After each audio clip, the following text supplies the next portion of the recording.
और अब बात करते हैं मुस्लिम वोट की गोलबंदी की। साइकिल के खिलाफ किलेबंदी, क्योंकि एक तरफ अखिलेश यादव थर्ड फ्रंट की तैयारी कर रहे हैं, वहीं मुस्लिम वोट पर सपा को तीन तीन मोर्चों से चुनौती मिल रही है। क्योंकि जो मुस्लिम वोट सपा की सबसे बड़ी ताकत माना जाता है, उसमें भाजपा पसमानदा तो बसपा बड़े चेहरों के जरिए सेंध लगाती नजर आ रही है।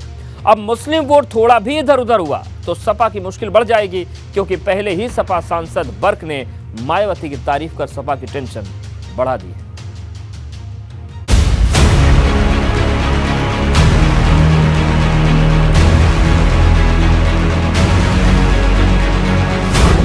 मुस्लिम वोट की गोलबंदी, साइकिल के खिलाफ किलेबंदी। खतरे में मुस्लिम वोट, सपा पर चौतरफा चोट। जैसे जैसे 24 की जंग नजदीक आ रही, उत्तर प्रदेश की पॉलिटिक्स मुस्लिम सेंट्रिक होती जा रही।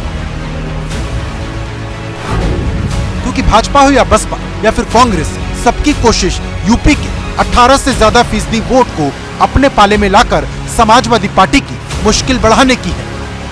क्योंकि भाजपा अपने मिशन 80 को पूरा करने के लिए पसमानदा वोटर को रिझाने में लगी है। उसे लगता है कि जो कामयाबी रामपुर में मिली, अगर पसमानदा वोट पूरी तरह से उसकी तरफ आ गया तो भाजपा का यूपी की हर सीट पर कमल खिलाने का मिशन आसान हो जाएगा। क्योंकि भाजपा की राष्ट्रीय कार्यकारिणी में भी पसमानदा वोट पर खूब चर्चा हुई।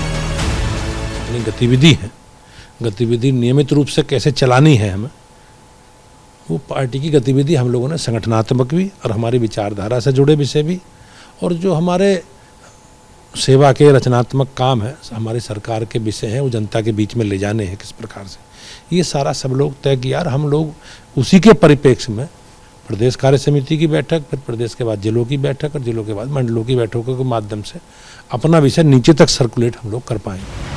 लेकिन जहां भाजपा सीधी चाल चल रही, वहीं एक टेढ़ी चाल भी चल रही। क्योंकि जिस तरह से आजम खान, इरफान सोलंकी, शेरजिल इस्लाम जैसे नेताओं पर एक्शन हुआ, उसे सपा को मुस्लिम मोर्चे पर कमजोर करने की कोशिश के तौर पर देखा जा रहा। क्योंकि इन नेताओं की मुश्किल बढ़ती जा रही और सपा चाहकर भी कुछ नहीं कर पा रही। इसी तरह बसपा मुस्लिमों के बड़े चेहरे के दम पर सपा को चुनौती दे रही। क्योंकि हाल ही में बसपा ने जहां कई बड़े मुस्लिम चेहरों को पार्टी में शामिल कराया, वहीं सहारनपुर में इमरान मसूद और प्रयागराज में अतीक अहमद की पत्नी को मेयर पद का उम्मीदवार भी बनाया।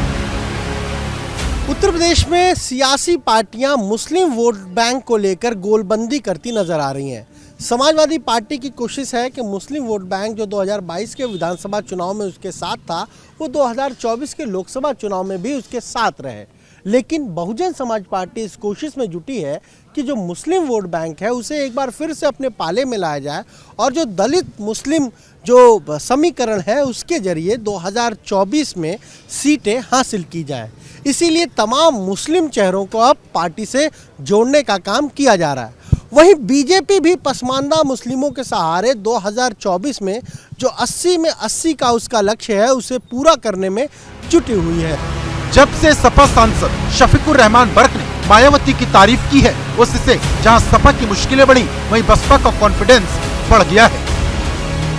वो भी एक शख्सियत हैं और सुप्रीमो हैं, वो उनके रहने से उनकी भी जरूरत है देश के अंदर, ताकि ओबीसी के लोगों का के साथ जो जुल्म और जाती नाइंसाफी होती है, उसके रोकने के लिए उनकी भी जरूरत है। बहुजन समाज पार्टी का जो हमारा अल्पसंख्यक समाज है, जो पिछड़ा समाज है, अति पिछड़ा समाज है, इनको ये जो पिछला चुनाव बीता है, इसमें बहुत बड़ी साजिश और एक षड्यंत्र किया गया था।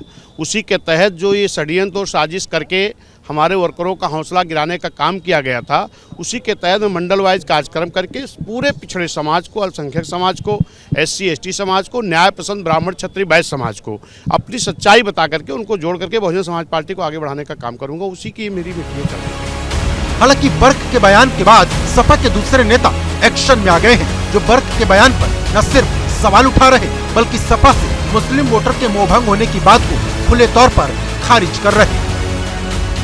वो अब उनकी उम्र बहुत ज़्यादा हो गई है, 94 साल की उम्र हो गई है।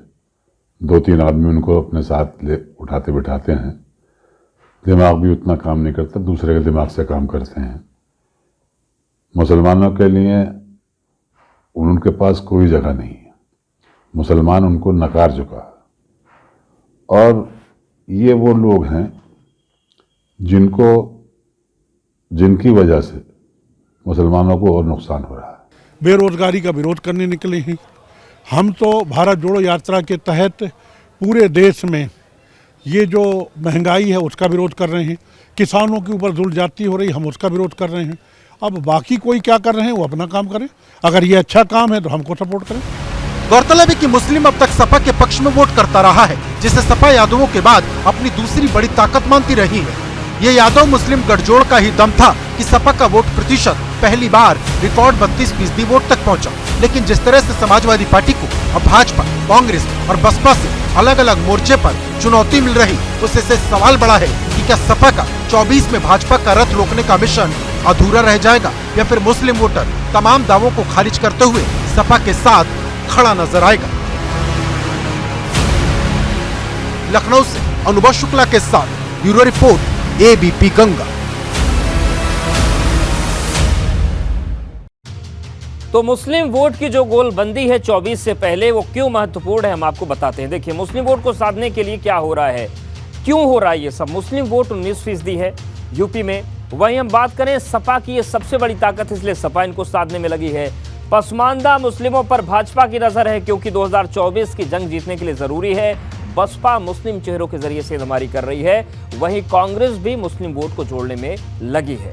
और चलिए अब आपको विस्तार से बताते हैं कि कैसे काम हो रहा है। अगर हम बात करें बसपा की, तो दलित प्लस मुस्लिम समीकरण साधने की कोशिश बसपा कर रही है। इसके लिए क्या किया, इमरान मसूद की पत्नी को मेयर का टिकट दिया सहारनपुर से। अतीक अहमद का परिवार भी हाथी पर सवार हो गया है। पूर्वांचल से आते हैं, प्रयागराज वहां पर लग जाता है, हालांकि अवध का भी क्षेत्र माना जाता है, लेकिन उसका इंपैक्ट है। शाह आलम उर्फ गुड्डू जमाली की वापसी हुई है और सपा सांसद बर्क ने मायावती की तारीफ कर दी है। और ये सारे समीकरण अगर सही बैठे तो 21% दलित और 19% मुस्लिम, यानी कि 40% वोट, और ये बहुत बड़ा प्रतिशत है सरकार बनाने के लिए, अच्छे सांसद पाने के लिए। भाजपा की बात करें, पसमानदा मुस्लिमों पर नजर है। पसमानदा सम्मेलन किया मुस्लिम बाहुल्य रामपुर में और जीत भी हासिल की। अच्छा परिणाम आया। मिशन 80 के लिए मुस्लिम जरूरी है, इसलिए भाजपा भी लगी है।